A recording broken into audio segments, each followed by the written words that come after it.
इस व्याख्यान में मैं चेमीन पर आपसे कुछ बातचीत करूंगा। पिछले व्याख्यान में मैंने भारतीय उपन्यास और चेमीन में जिस यथार्थ का चित्रण हुआ है उस पर हमने बातचीत की और एक भारतीय उपन्यास के रूप में चेमीन की क्या विशेषताएं हैं इस पर बात की। इस व्याख्यान में मैं आपको बताऊंगा कि चेमीन उपन्यास की क्या क्या विशेषताएं हैं, यानी उसमें किन किन पक्षों को दिखाया गया है। तो दो तीन प्रमुख बातें हैं जो आपको जानना आवश्यक है, जिसे आप नोट भी कर सकते हैं। वो ये है कि चेमीन एक मछुआरे की महत्वाकांक्षा का उपन्यास है। एक तो इस बात पे हम लोग विचार करेंगे। दूसरा ये है कि चेमीन एक स्त्री अस्मिता के साथ साथ एक दलित जीवन का भी उपन्यास है। और एक महत्वपूर्ण जो बात है और जिसके जरिए ये सारी बातें कही गई हैं वो है कि एक प्रेम कहानी। और अंत में इनके जो प्रमुख पात्र हैं जिनकी चर्चा विस्तार से आपकी इकाइयों में की गई है, तो उस पर बहुत विस्तार से मैं नहीं जाऊंगा, लेकिन उसकी कुछ विशेषताएं आपको मैं बताऊंगा। तो जैसा कि मैंने अपने पिछले व्याख्यान में ये कहा था कि चेमीन मछुआरों के जीवन पर आधारित उपन्यास है, तो इसमें मछुआरों में भी कई जातियां प्रजातियां होती हैं।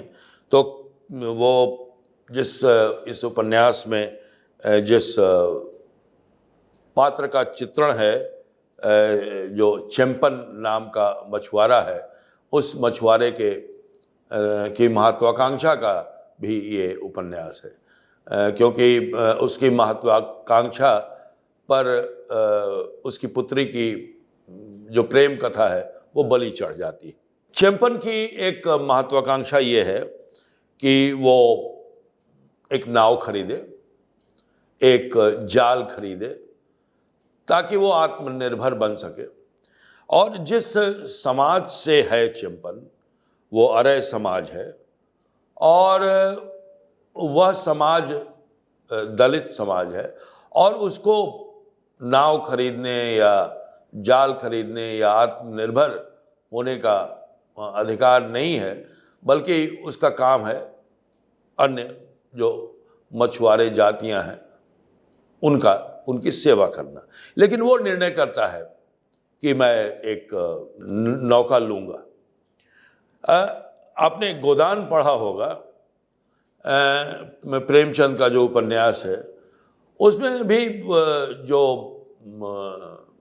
गोदान का जो नायक है होरी, उसकी भी एक छोटी सी इच्छा है कि वो एक गाय खरीदे, और इसके लिए जीवन भर वो संघर्ष करता है, अंत में मृत्यु को प्राप्त होता है। और सबसे बड़ी बात कि जिस तरह से होरी की मृत्यु हो जाती है, उसी तरह से चेम्पन भी सागर में के आगोश में चला जाता है। और यही नहीं, जो करुतम्मा का पति है वो भी सागर के आगोश में चला जाता है।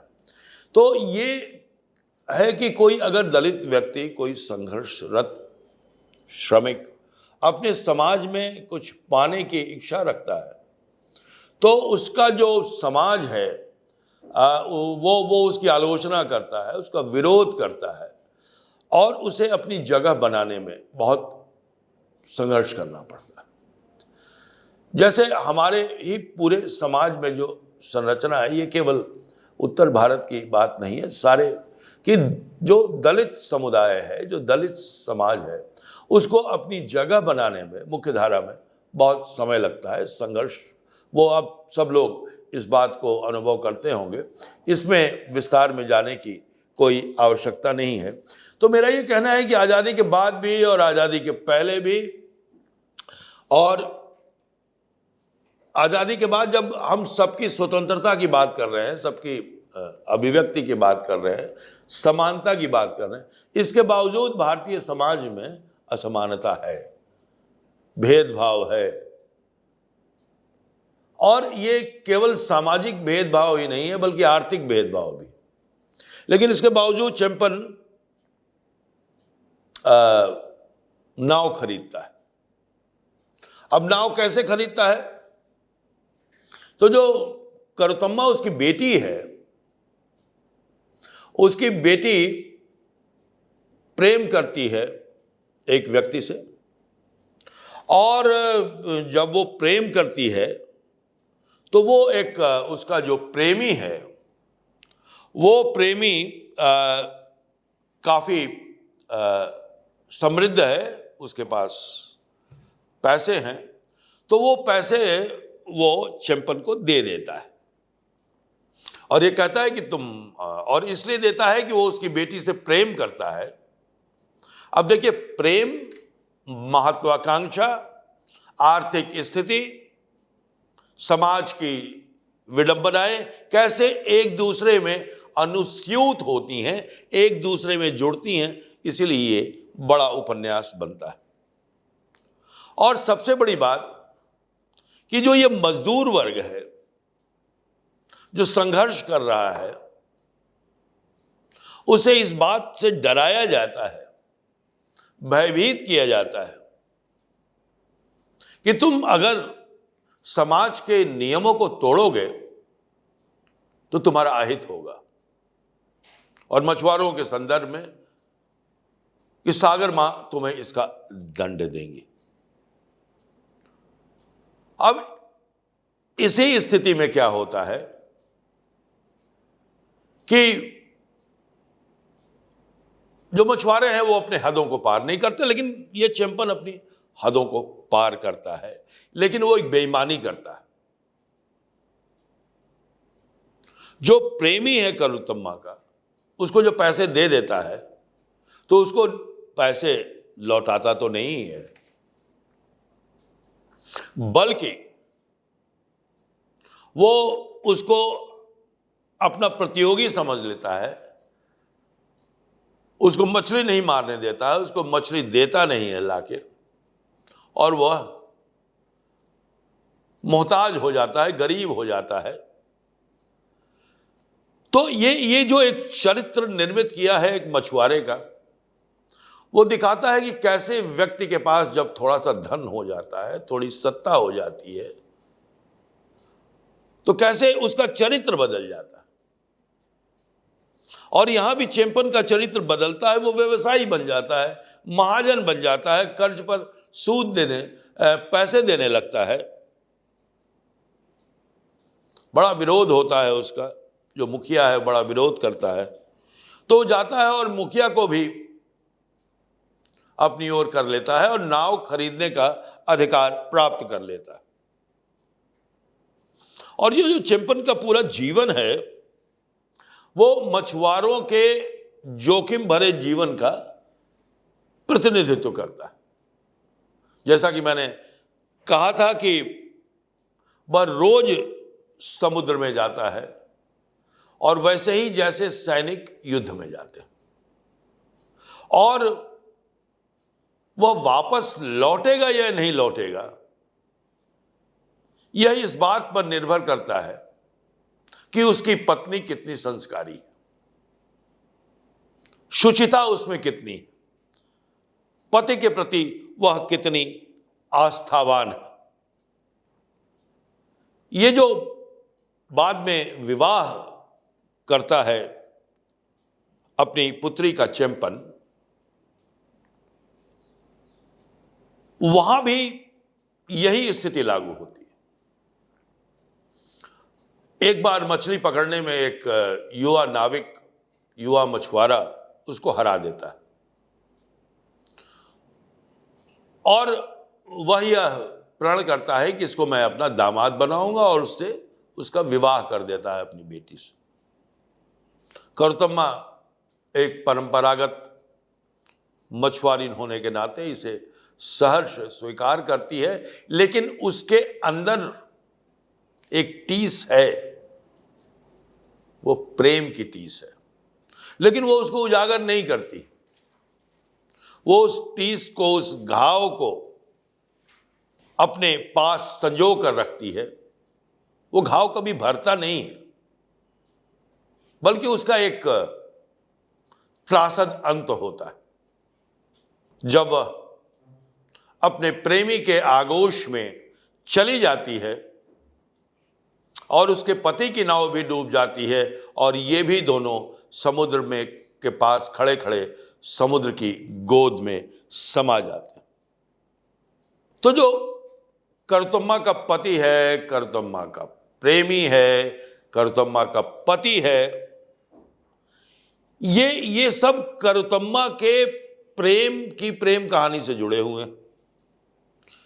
अब आप एक सवाल आपके मन में भी उठ सकता है कि उपन्यासकार ने उस मंतव्य को, उस धारणा को क्यों पुनर्जीवित किया है, क्यों इतने पात्रों को मारा है। केवल अगर करतुम्मा और उसके प्रेमी की मौत होती तो उसकी कुछ व्याख्या की जा सकती है, लेकिन उसका पति भी मर जाता है, उसका परिवार नष्ट हो जाता है। तो सवाल यह उठता है कि उपन्यासकार क्या इस अवधारणा की पुष्टि करना चाहता है कि हां, उनका जीवन स्त्री की शुचिता के डोर से बना हुआ, तब तो यह बड़ी मुश्किल की बात। लेकिन पूरे के पूरे उपन्यास की संरचना को आप देखें तो आप देखेंगे कि करतुम्मा का पति और करतुम्मा का पिता अपनी महत्वाकांक्षा से घायल हुआ, अपनी महत्वाकांक्षा के कारण मृत्यु को प्राप्त होता है। उसमें करतुम्मा का कोई हाथ नहीं। यह बहुत स्पष्ट ढंग से उपन्यासकार ने इस बात को जाहिर कर दिया। इस उपन्यास में मछुआरों की दरिद्रता को, मछुआरों के कठिन जीवन को और मछुआरों के ऊपर लदे कर्ज को एक दूसरे के साथ देखा गया है, जोड़कर देखा गया है। मछुआरे कर्ज लेते हैं, कर्ज में डूबते चले जाते हैं, उसी तरह जैसे होरी कर्ज लेता है और कर्ज में डूबता है। तो जो महाजनी व्यवस्था है, जिसकी चर्चा प्रेमचंद ने भी की थी, वो महाजनी व्यवस्था संपूर्ण ग्रामीण जीवन में है, या कह लीजिए कि संपूर्ण भारतीय अर्थव्यवस्था में है, जहां गरीब व्यक्ति, शोषित व्यक्ति और खास तौर पर दलित व्यक्ति उस पूरे के पूरे कुचक्र में फंस जाता है, और जो उसकी मर्यादाएं हैं, मर्यादाओं के पालन करने में तो उसकी सारी जिंदगी नष्ट हो जाती। होरी भी मान मर्यादा के पालन के लिए अपनी जिंदगी को होम कर देता है। उसी तरह इसके भी जो मछुआरे हैं वो भी ऐसा ही करते हुए प्रतीत होते हैं। लेकिन इतने दुख के बावजूद, इतनी कठिन परिस्थिति के बावजूद, ये जो मेहनत का वर्ग है, जो श्रमिक है, वह भी, उसका भी एक सांस्कृतिक जीवन है। और यह सांस्कृतिक जीवन प्रकट होता है जन्म, मृत्यु, विवाह और दांपत्य जीवन में। इसी से बनता है मछुआरों का जीवन दर्शन। और इन सब चीज को आप देखेंगे तो आप ये महसूस करेंगे कि मछुआरों का जो जीवन है, जो जीवन दर्शन है, जो जीवन को देखने की दृष्टि है, वह यह है कि वर्तमान ही सब कुछ है। इसलिए भविष्य के लिए बचाकर कुछ रखना नहीं चाहते। और बचाएंगे क्या? उनके पास है क्या? मछली मार के लाए, पकड़ कर लाए, उन्हें बाजार में बेचा, उसी से कुछ घर गृहस्थी चली, फिर सागर में चले गए, समुद्र में चले गए। जीवन का कोई ठिकाना जिसका नहीं हो। आप ये सोचिए कि कितना कठिन जीवन होता है मछुआरों का। वो तोड़ती पत्थर, निराला की रचना आपने पढ़ी होगी, और निराला जिस तरह से सामाजिक अंतर्विरोध को अपनी इस कविता में व्यक्त करते हैं, वही सामाजिक अंतर्विरोध आपको चेमीन में भी नजर आएगा। तो जो साहित्यकार जब जीवन का सच बताता है, तो ये जो जीवन का सच है, और खास तौर पर जन का सच, वह एक हो जाता है। मैंने आपको पहले भी कहा था कि केवल यह उपन्यास भारतीय मछुआरों के जीवन का ही चलचित्र नहीं है, बल्कि तमाम एशियाई देशों के मछुआरों का दिग्दर्शन है। आप इसके माध्यम से मछुआरों के जीवन के संघर्ष को, उनके रोज रोज मृत्यु के आगोश में से लौटने का की एक दास्तान है, कि एक कथा है। और जब रोज रोज युद्ध में जाना है, लौटने की कोई गुंजाइश नहीं है, तो फिर जीवन दर्शन क्या होगा? जीवन दर्शन यही तो होगा जो जीवन दर्शन चार्वाक का है, कि वर्तमान को देखो। यानी उनका जीवन दर्शन आध्यात्मिक से ज्यादा भौतिक है, और जो उनका आध्यात्मिक जीवन भी है, जैसे पूजा, जैसे समुद्र मां की पूजा क्यों कर रहे हैं वो समुद्र की पूजा? इसलिए कि वो उनको जीवन देती है, भोजन देती है। यानी उनका जो आध्यात्म है वो उनके जीवन से जुड़ा हुआ है, उनकी जीविका से जुड़ा हुआ है। तो अर्थ, अध्यात्म, ये सारी चीजें एक दूसरे से जुड़ी होती। भविष्य के बारे में वे नहीं सोचते। भविष्य के बारे में तो वो सोचेगा जिसके पास बहुत पैसे हैं, जो मछुआरों का मालिक है, जिनको वो मछली जाकर देते हैं, सौंपते हैं। तो ये जो जीवन दर्शन है, ये जो जीवन है, इस जीवन का बड़ा ही तल्ख और बड़ा ही सुंदर चित्रण, दर्दनाक कह सकते हैं, सुंदर तो न कहें उसको, दर्दनाक चित्रण इसमें किया गया है, तल्ख चित्रण इसमें किया गया है। अब थोड़ी सी बात कर लेते हैं हम लोग, इसमें जो प्रेम कहानी आई है उस प्रेम कहानी के बारे में। एक और बेटी का प्यार है, एक और पिता की महत्वाकांक्षा है, और दूसरी ओर चारों तरफ समाज है जो इस स्त्री को शुचिता के पिंजड़े में जिसने कैद कर रखा है।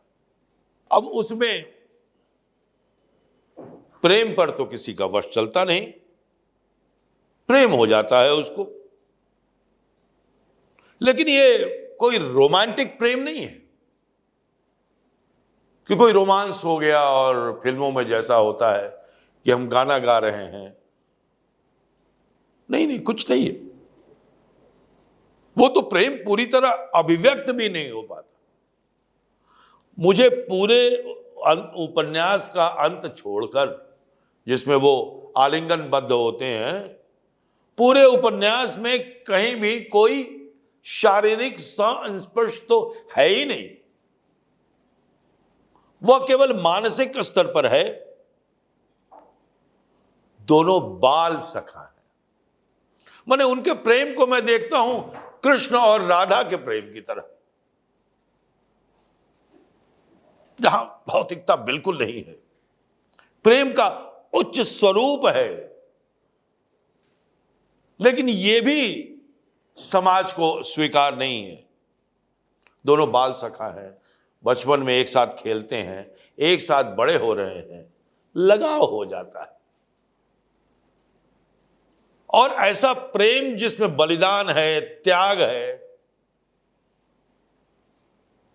कहीं भी श्रृंगार नहीं है। उस दृष्टि से कहते ना, यह तो घरु है प्रेम का, खाला का घर नाई, शीस उतारे भुई धरे, तब पैसे घर माए। ये खाला का घर, ये मौसी का घर नहीं है, किसी परिवार का घर नहीं है कि चले जाओ। यहां तो गर्दन उतार कर रख देनी पड़ती है, तब प्रेम के घर में प्रवेश होता है। यही है प्रेम, और यही भारतीय प्रेम की पराकाष्ठा है, जहां प्रेम और आध्यात्म एक दूसरे के करीब आ जाते हैं, एक स्तर पर जिसकी पराकाष्ठा आपको सूर की कविताओं में आपको मिलती है। इसमें प्रेम तो उगा ही नहीं, प्रेम का पल्लव तो फूटा ही नहीं, तो उसकी हत्या की क्या बात, उसकी मौत की क्या बात। हां, प्रेम अंकुरित जरूर हुआ था, जिसे वहीं पर दबा दिया गया, वहीं पर नष्ट कर दिया गया। आपने एक कहानी पढ़ी होगी चंद्रधर शर्मा गुलेरी की। उसने कहा था कि कहानी से अगर चेम्मीन की प्रेम कहानी की आप तुलना करेंगे तो आपको आश्चर्य होगा कि कहां उसने कहा था का रचयिता पंजाब का रचयिता, कहां या केरल का रचयिता। और दोनों ने प्रेम का जो चित्रण किया है वो वही चित्रण है जो सूर और जायसी का प्रेम, उसके पहले हमारे राधा कृष्ण का प्रेम। तो बताइए कि जो भारतीय परंपरा में प्रेम की जो अवधारणा है उसमें शरीर कहीं बीच में नहीं आता है। शरीर को त्याग कर प्रेम करना पड़ता है, और वही ईश्वर के प्रति भी हमारे मन में जब प्रेम जगता है तो वो शारीरिक प्रेम नहीं है, वो आध्यात्मिक प्रेम है। और करुतम्मा और उसके प्रेमी के बीच जो प्रेम है वो बलिदान पर स्थापित है, इसलिए वो आध्यात्मिक प्रेम है, भौतिक प्रेम नहीं है। परी जो उसका एक प्रमुख पात्र है, जो उसका प्रेमी है, करुतम्मा जो इस पूरे उपन्यास की नाभि है, और पलनी जो उसका पति है। इन तीनों के मृत्यु के आगोश में जाना का एक आध्यात्मिक संदेश है। वो ये कि जहां प्रेम नहीं पल सकता है वहां समाज विकसित नहीं हो सकता है। प्रेम का अंत बहुत दुखद है, आलिंगनबद्ध होकर वो आत्मोत्सर्ग कर देते हैं। इस कहानी के जो प्रमुख पात्र हैं, चेम्पन, करुतम्मा, परिकुट्टी, पलनी, ये सारे चरित्र, या करुतम्मा की मां, या उसके आसपास के पड़ोसी, इन पात्रों का जो निर्माण किया है उपन्यासकार ने, वो गजब का है। और ऐसा लगता है कि ये जो चरित्र हैं, इन चरित्रों को गढ़ा नहीं है, रचा नहीं है, बल्कि हूबहू उस समाज से के पात्रों को लाकर इस उपन्यास में स्थापित कर दिया गया है। तो इस प्रकार इस उपन्यास में भारतीयता भी है, भारतीय जीवन का सच भी है, स्त्रियों के जीवन की जो मार्मिक स्थिति है वो भी है, दलितों के जीवन का संघर्ष भी है, एक व्यक्ति की महत्वाकांक्षा भी है। एक सामान्य व्यक्ति कैसा हो सकता है, इसमें किसी भी चरित्र को ब्लैक एंड व्हाइट नहीं दिखाया गया है, बल्कि सभी चरित्रों को एक मनुष्य के रूप में दिखाया गया है। जैसा मनुष्य होता है उसमें कुछ अच्छाइयां भी होती हैं, उसमें कुछ कमजोरियां भी होती हैं। वो ईमानदार भी होता है, साथ साथ बेईमान भी होता है। वो दूसरों की मदद भी करता है, लेकिन स्वार्थी होता है। कई स्थितियों में वो बहुत कमजोर पड़ जाता है।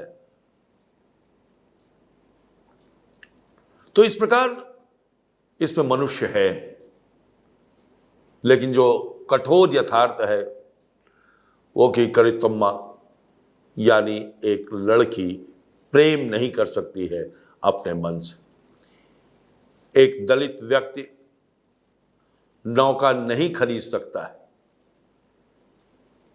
अगर वो नौका खरीदता है तो उसको समाज की अवहेलना झेलनी पड़ेगी। ये हमारे समाज का सच है, और ये सच आज भी दूर नहीं हुआ। तो यह उपन्यास हमें संदेश देता है कि हम अपने समाज की इन कमजोरियों से उबरे, सभी व्यक्ति को समान अधिकार प्रदान करे ये समाज। जो अज्ञान है वो अज्ञान दूर हो, रूढ़ियां समाप्त हों, और संपूर्ण रूप से भारत एक ऐसे आधुनिक समाज के रूप में स्थापित हो कि वह फिर से सारे विश्व को यह बता सके कि हम एक ऐसे आधुनिक समाज हैं जहां व्यक्ति व्यक्ति में भेद नहीं है, मनुष्य ही ईश्वर है। विवेकानंद ने कहा था। विवेकानंद का यह सपना जिस दिन पूरा होगा उसी दिन चेम्मेन और गोदान जैसे कृतियों की सार्थकता सिद्ध होगी। तो आप समझ गए होंगे कि चेम्मेन मछुआरों के जीवन का, उनके संघर्ष का ही चित्रण नहीं है, बल्कि एक भारतीय जीवन का सच है, जिसे इस उपन्यास में बहुत ही करीने से, बहुत ही बारीकी से, बहुत ही तल्खी से और बहुत ही सच्चाई से प्रस्तुत किया गया है। नमस्कार, बहुत बहुत धन्यवाद।